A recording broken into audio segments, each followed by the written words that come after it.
السلام علیکم، مائی نیم از نعمان احمد قطری، اور اس ویڈیو بنانے کا مقصد ہمارا یہ ہے کہ وہ اسٹوڈنٹس جو انگلش لینگویج سیکھنا چاہتے ہیں لیکن وہ ایسا ماحول چاہتے ہیں جہاں پر ان کی مقامی زبان یعنی کہ اردو یا ہندی جو ہے اس کا بھی تھوڑا سا فلیور ہو، اس کا بھی تھوڑا سا ٹچ ہو، کیونکہ وہ ان کا یہ ایک ذہن بنا ہوا ہے کہ اگر مکمل جو ہے وہ لیسن ہمارا انگلش میں ہوگا تو ہمیں سمجھ میں نہیں آئے گا، تو ہماری اگر مقامی زبان میں ہمیں تھوڑی بات سمجھائی جا رہی ہے تو ہمیں سمجھ میں آ جائے گی۔ تو یہ وجہ تھی کہ ہم نے سوچا ایک ایسا کورس ڈیزائن کیا جائے جو کہ الحمدللہ بک کی صورت میں بھی ہے، اور ہم اسی کی ویڈیوز بنا رہے ہیں کہ ہم بیسک سے سٹارٹ کریں اور ایڈوانس تک جو ہے وہ ہر یونٹ کو کور کریں ایک سیپریٹ ویڈیو کے اندر۔ اور سب سے زیادہ جو فائدہ مند بات اس ویڈیو کے ساتھ آپ کے لیے ہوگی وہ یہ ہوگی کہ آپ اس ویڈیو کے ساتھ ساتھ آپ کو ایکسرسائزز بھی دی جائیں گی جس کو آپ سولو کر کے ہمیں جمع کروا سکتے ہیں، اور پھر ان ایکسرسائزز کو جب آپ جمع کروا دیں گے اس کو اسیس کرنے کے بعد آپ کو گریڈنگ دے کر انشاءاللہ ہم آپ کو لیول بائی سرٹیفکیٹ بھی پرووائڈ کریں گے اس کا۔ تو ویڈیو بنانے کے لیے سب سے پہلے ڈیفینیٹلی آپ بھی جاننا چاہیں گے کہ یہ شخص کون ہے اور اس کے بارے میں ہمیں تھوڑا پتہ ہونا چاہیے۔ So let me introduce myself. My name is Noman Ahmad Qatri, as I've introduced in the beginning. And I've done my master's in English, and I've also done the coursework of MPhil. I have been associated with teaching for last 20 years, and I have got versatile exposure of teaching different boards, Karachi board, Federal board, CIE, and I've also taught different courses in universities. So today we are going to start our first unit. جو ہمارا پہلا unit ہے وہ ہے letter, word, phrase, clause, sentence and paragraph سے related, کیونکہ یہ basic چیزیں ہیں جس کا اسٹوڈنٹس کو پتہ نہیں ہوتا، وہ ہمیشہ کنفیوز رہتے ہیں کہ ایک سینٹینس کیا ہوتا ہے، ایک کلوز کیا ہوتی ہے، ایک ورڈ کیا ہوتا ہے، ٹھیک ہے۔ وہ اکثر میں نے دیکھا ہے اسٹوڈنٹس کو، وہ جب لیٹرس کی بات کر رہے ہوتے ہیں تو اس وقت بھی وہ کہہ رہے ہوتے ہیں کہ دیکھو اس میں ورڈ بی ہے یا نہیں ہے۔ تو بیسک یہ بالکل یونٹس ہیں، تو ہم چاہ رہے ہیں کہ اسی سے سٹارٹ کریں تاکہ ایک بنیادی طور پر آپ کو چیزوں کو سمجھ میں آنا شروع ہو، تاکہ آگے جب ہم سبجیکٹ، ورب، کمپلیمنٹ وغیرہ پر آئیں گے تو چیزیں آپ کے لیے آسان ہو جائیں۔ تو ہمارا پہلا جو ٹاپک ہے وہ لیٹر ہے۔ لیٹر کیا ہوتا ہے کہ ہر لینگویج کے اندر ایک اس کی بنیادی اکائی ہوتی ہے، ایک اس کا بیسک یونٹ ہوتا ہے جو سب سے چھوٹا سمجھ لیں پارٹ کنسیڈر کیا جاتا ہے اس لینگویج کا۔ اگر میں بات کروں اردو کی تو اردو میں ہمارے پاس حروف ہوتے ہیں، الف، بے، تے، فے وغیرہ وغیرہ۔ اگر میں انگلش کی بات کروں تو انگلش میں ہمارے پاس ہوتے ہیں اے، بی، سی، ڈی، جن کو ہم الفابیٹ بھی کہتے ہیں۔ یہاں پر میں ایک چیز آپ کو بتانا چاہوں گا کہ یہ ہمیشہ سنگولر ہوتا ہے، کبھی بھی الفابیٹس نہیں ہوتا۔ یعنی کہ آپ کہیں گے کہ انگلش لینگویج کے اندر 26 الفابیٹ ہیں، آپ کبھی بھی یہ نہیں کہیں گے کہ انگلش کے اندر 26 الفابیٹس ہیں۔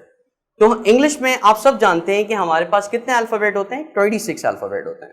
ان 26 الفابیٹ کو ہم نے کس طریقے سے سیگریگیٹ کیا، کس طریقے سے ڈیوائڈ کیا، ہمیں جو اسکولز وغیرہ کے اندر پڑھایا گیا وہ یہ ہے کہ بھائی ان 26 لیٹرز کے اندر 21 کانسوننٹس ہوتے ہیں اور 5 جو ہوتے ہیں ان کو ہم واؤلز کہتے ہیں۔ یہ ورڈ ہوتا ہے واؤل، اس کو ووول کہا جاتا ہے، کوئی ووول کہتا ہے، کوئی اس کو ووول پڑھتا ہے، ٹھیک ہے۔ اس کی صحیح پروننسیشن کیا ہے؟ واؤل۔ So there are 21 consonants and 5 vowels in English. پھر یہاں پر آ جائیں، کبھی آپ نے اپنے ٹیچر سے جنہوں نے آپ کو پڑھایا ان سے آپ نے یہ سوال کیا کہ یہ 5 vowels الگ کیوں ہیں؟ Have you ever thought about it that why they have been segregated as a different category in English? That why 5 vowels are different? یہ 21 کے ساتھ کیوں نہیں ہے؟ کیا یہ انگلش کے سوتیلے بچے ہیں؟ ڈیفینیٹلی نہیں، کوئی تو ریزن ہوگی اس کو الگ کرنے کی۔ جیسے میں آپ کے سامنے کھڑا ہوا ہوں اس کی ایک وجہ ہے، آپ اس وقت اسکرین کے اوپر ایک ڈیفینیشن دیکھ رہے ہیں اس کی ایک وجہ ہے۔ تو ہر چیز کی ایک وجہ ہوتی ہے، اور یہ وجہ کیا ہے کہ ہم نے 5 لیٹرز کو الگ کیا ہوا ہے اور ہم ان کو واؤلز کہتے ہیں۔ تو اس کی ریزن جب میں اسٹوڈنٹ سے پوچھتا ہوں تو اسٹوڈنٹس کہتے ہیں سر ان کے بغیر کوئی بھی ورڈ نہیں بنتا۔ اب نارملی کسی سے شاید آپ کے دماغ میں بھی یہی بات ہوگی کہ ان کے بغیر کوئی ورڈ نہیں بنتا۔ تو اگر آپ کے دماغ میں یہ بات ہے کہ ان کے بغیر ورڈ نہیں بنتا کوئی، تو آپ اس وقت غلط سوچ رہے ہیں، کیونکہ میں آپ کو ایک بہت بڑی لسٹ ایسے ورڈز کی بتا سکتا ہوں جن کے اندر کوئی واؤل نہیں ہوتا لیکن وہ انگلش کا ورڈ ہوتا ہے، جیسے CRY cry، TRY try، یہ سب ورڈز ہیں اور انگلش کے ورڈز ہیں، آپ سب جانتے ہیں ڈکشنری کے اندر موجود ہوتے ہیں، لیکن they don't have any vowels in them، ان کے اندر کوئی واؤلز نہیں ہے۔ تو پھر واؤلز کو الگ کیوں کیا گیا؟ 21 کانسوننٹس کے علاوہ جو 5 واؤلز ہوتے ہیں سبھی جانتے ہیں، اے، ای، I, O, U. ये 5 वाउल्स इसलिए अलग किए गए हैं क्योंकि इनको अदा करते वक्त हमारे मुंह का कोई भी हिस्सा पार्टिसिपेट नहीं करता, यानी कि ये जो आवाज़ होती है वो हमारे हलक से निकलती है, हमारे एपिग्लॉटस से निकलती है।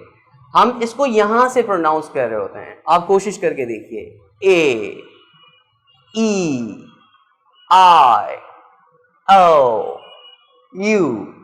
तो जब आप इनको प्रोनाउंस कर रहे हैं तो ये आवाज़ आपके यहाँ से आ रही है, हलक से आ रही है, इसी वजह से इनको अलग किया गया है। ठीक है, ये बिल्कुल बात बजा होगी अगर मैं ये कहूँ कि ज़्यादातर वर्ड्स इन्हीं वाउल्स की मदद से बनाए जाते हैं तो सही होगा, लेकिन अगर मैं कहूँ इन्हीं से बनते हैं तो ये गलत होगा।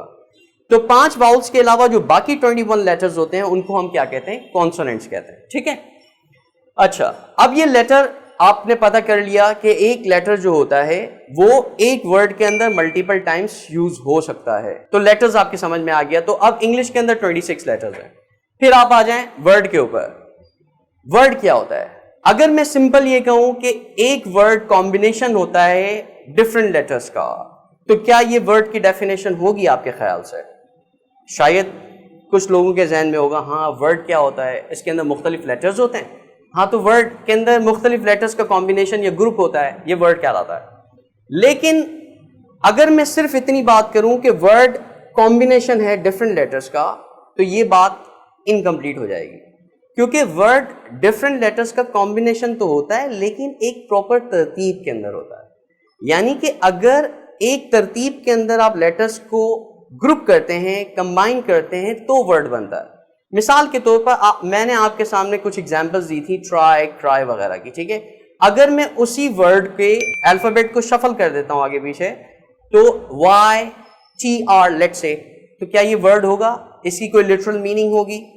डेफिनेटली नहीं होगी। तो वर्ड क्या होता है? वर्ड लेटर्स का ऐसा कॉम्बिनेशन होता है जो प्रॉपर अरेंजमेंट के अंदर हो। जैसे मिसाल के तौर पर देखें, च, गो, ब्यूटिफुल।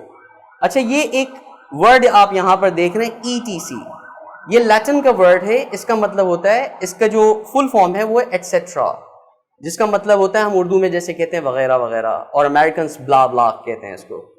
तो उसके बाद वर्ड के बाद हम देखते हैं कि हमारा नेक्स्ट टॉपिक क्या है। वर्ड के बाद आ जाता है फ्रेज, जिसको हम उर्दू में कहते हैं फिकरा। ठीक है, अब फ्रेज क्या होता है? फ्रेज मुख्तलिफ वर्ड्स का कॉम्बिनेशन होता है। किस तरह का कॉम्बिनेशन होता है? मुख्तलिफ वर्ड्स का ऐसा कॉम्बिनेशन जो खुद से अपनी कंप्लीट मीनिंग ना देता हो। वर्ड्स का ऐसा कॉम्बिनेशन जो खुद से अपनी मीनिंग ना देता हो, जब उसको एक्सप्लेन करने के लिए, उसको डिस्क्राइब करने के लिए हमें कुछ और मजीद वर्ड्स की ज़रूरत पड़े, वो फ्रेज कहलाता है। मिसाल के तौर पर अ ग्रेट डॉक्टर। अगर मैं आपसे कहता हूँ अ ग्रेट डॉक्टर, आप मेरी शक्ल देखेंगे, what do you mean by a great doctor? Then I'll have to explain you. Hey, let me tell you, your brother is a great doctor. अब आपकी बात समझ में आ जाएगी कि मैं a great doctor क्यों कहना चाह रहा था। इसी तरीके से देखें, an interesting story. मैं आपसे कहता हूँ an interesting story. आप कहेंगे, what do you mean by an interesting story? Then I'll have to explain you that, yesterday I was watching a video and it had really an interesting story in that. तो अब आपकी meaning समझ में आ जाएगी, क्योंकि मैंने कुछ और वर्ड्स जब यूज़ किए तो आपको समझ आ गया कि फ्रेज ऐसा मजमुआ है अल्फाजों का जो अपनी मीनिंग कंप्लीट नहीं देता खुद से। फ्रेज के बाद देखते हैं हमारा नेक्स्ट टॉपिक क्या है। ठीक है, हमारा नेक्स्ट टॉपिक है क्लॉज। एक क्लॉज क्या होती है? एक क्लॉज जो होती है ये भी कॉम्बिनेशन होता है वर्ड्स का। किस तरह का कॉम्बिनेशन होता है? वर्ड्स का ऐसा कॉम्बिनेशन जिसके अंदर कम से कम एक सब्जेक्ट और एक वर्ब मौजूद हो, उसको हम कहते हैं क्लोज। अब क्या क्लोज और सेंटेंस सेम होते हैं? तो मेरा जवाब होगा एक क्लोज एक सेंटेंस हो सकती है, यानी कि एक सेंटेंस के अंदर एक से ज्यादा क्लोजेस हो सकती हैं। तो एक क्लोज एक सेंटेंस भी हो सकता है और एक क्लोज भी हो सकती है। जिस तरीके से देखें, शी इज अ टीचर, तो अगर मुझसे कोई पूछे कि इसमें क्लोज क्या है, तो मैं कहूंगा ये शी इज अ टीचर यहां से लेकर यहां तक पूरा एक सेंटेंस है। ठीक है, और शी इज सब्जेक्ट और वर्ब मिनिमम इसमें मौजूद है, तो ये एक क्लॉज है पूरी। ठीक है, फिर हम देखते हैं कि सेंटेंस क्या होता है। हमारा नेक्स्ट टॉपिक है, ये कुछ और एग्जांपल्स हैं, आप इसमें देख सकते हैं। They play cricket whereas we watch them playing. अब देखिए इसमें दो क्लोजेस इस्तेमाल हुई हुई है, ये यहां से लेकर यहां तक पूरा एक सेंटेंस है। जबकि इसके अंदर क्लोजेस कितनी हैं? 2, subject plus verb, subject plus verb. तो 2 क्लोजेस मिलकर एक सेंटेंस बना रही हैं। तो एक सेंटेंस के अंदर एक से ज्यादा क्लोजेस हो सकती हैं। उसके बाद हमारा जो नेक्स्ट टॉपिक है वो है सेंटेंस। अब देखते हैं सेंटेंस क्या होता है। देखिए, हमने फ्रेज में बात की थी ग्रुप ऑफ वर्ड्स है, क्लोज में बात की थी ग्रुप ऑफ वर्ड्स है, लेकिन हमने उसको एक्सप्लेन किया कि ग्रुप ऑफ वर्ड्स किस तरह का है। फिर जब हम सेंटेंस की बात करते हैं तो सेंटेंस एक ऐसा ग्रुप ऑफ वर्ड्स होता है जो अपनी एक इंडिपेंडेंट हैसियत से मीनिंग रखता है। यानी कि जब हम एक सेंटेंस बता रहे होते हैं, किसी को ये सेंटेंस बोल रहे होते हैं, तो उसको मीनिंग समझ में आ जाती है कि हम क्या कहना चाह रहे हैं। और ये देखें, सेंटेंस हमेशा कैपिटल लेटर से स्टार्ट होता है और फुल स्टॉप पे खत्म होता है। ये सेंटेंस की निशानी है कि एक सेंटेंस हमेशा कैपिटल लेटर से स्टार्ट होगा और फुल स्टॉप पे खत्म होगा, जबकि फ्रेजेस के साथ हम नॉर्मली फुल स्टॉप्स नहीं लगाते। तो ये एग्जांपल्स हैं। They are always in hurry, people fight with each other and nobody comes to settle down the issue. फिर उसके बाद देखते हैं नेक्स्ट क्या है। उससे बड़ा यूनिट इंग्लिश का होता है पैराग्राफ। अब पैराग्राफ क्या होता है? एक पैराग्राफ जो होता है वो एक ही थीम, एक ही टॉपिक के ऊपर सेंटेंसेस का एक मजमुआ होता है। यानी अगर एक पैराग्राफ होगा तो वो एक ही टॉपिक से रिलेटेड होगा, उसमें जो सेंटेंसेस होंगे वो उसी पैराग्राफ से, उसी टॉपिक से, उसी स्टोरी से ताल्लुक रखते होंगे। तो एक पैराग्राफ सेंटेंसेस का एक मजमुआ होता है जो कि एक ही टॉपिक पर होता है। ये पैराग्राफ की एग्जांपल यहां पर दी हुई है, ठीक है। इसके अंदर आप देख सकते हैं मल्टीपल सेंटेंसेस हैं। The sun is a huge ball of gases, it has a diameter of 13 legs, 92,000 kilometers. It is so huge that it can hold millions of planets inside it. और ये पूरा यहां से लेकर यहां तक एक पैराग्राफ है जो कि एक ही टॉपिक पर बेस कर रहा है। तो ये आज के हमारे टॉपिक से, जिसको मैंने कोशिश की कि आसान तरीके से आपको समझाऊं, और उम्मीद करता हूं कि आपको समझ में आ गया होगा। तो इसके इस टॉपिक के हवाले से, इसमें मौजूद चीज़ों के हवाले से कोई भी बात अगर आप मज़ीद पूछना चाहें या आपके जहन में कोई सवाल आए तो वो आप हमसे सवाल कर सकते हैं। वीडियो के आखिर में आप देखिएगा कि हमारे चैनल का जो है वो इंफॉर्मेशन दी हुई है, वहाँ पर चैनल की इंफॉर्मेशन, और उस चैनल पर जाकर आप जो है वो कमेंट बॉक्स के अंदर अपने सवालात, अपनी क्वेरीज लिख सकते हैं, या कोई सजेशन है, आप समझते हैं कि इस लेसन को या इस वीडियो को मज़ीद बेहतर बनाया जा सकता है, तो आप ज़रूर अपने फीडबैक से हमें जो है वो आगाह कीजिए, ताकि हम कोशिश करें कि अपनी क्वालिटी ऑफ टीचिंग को या क्वालिटी ऑफ वीडियो मेकिंग को इम्प्रूव कर सकें। Thank you very much.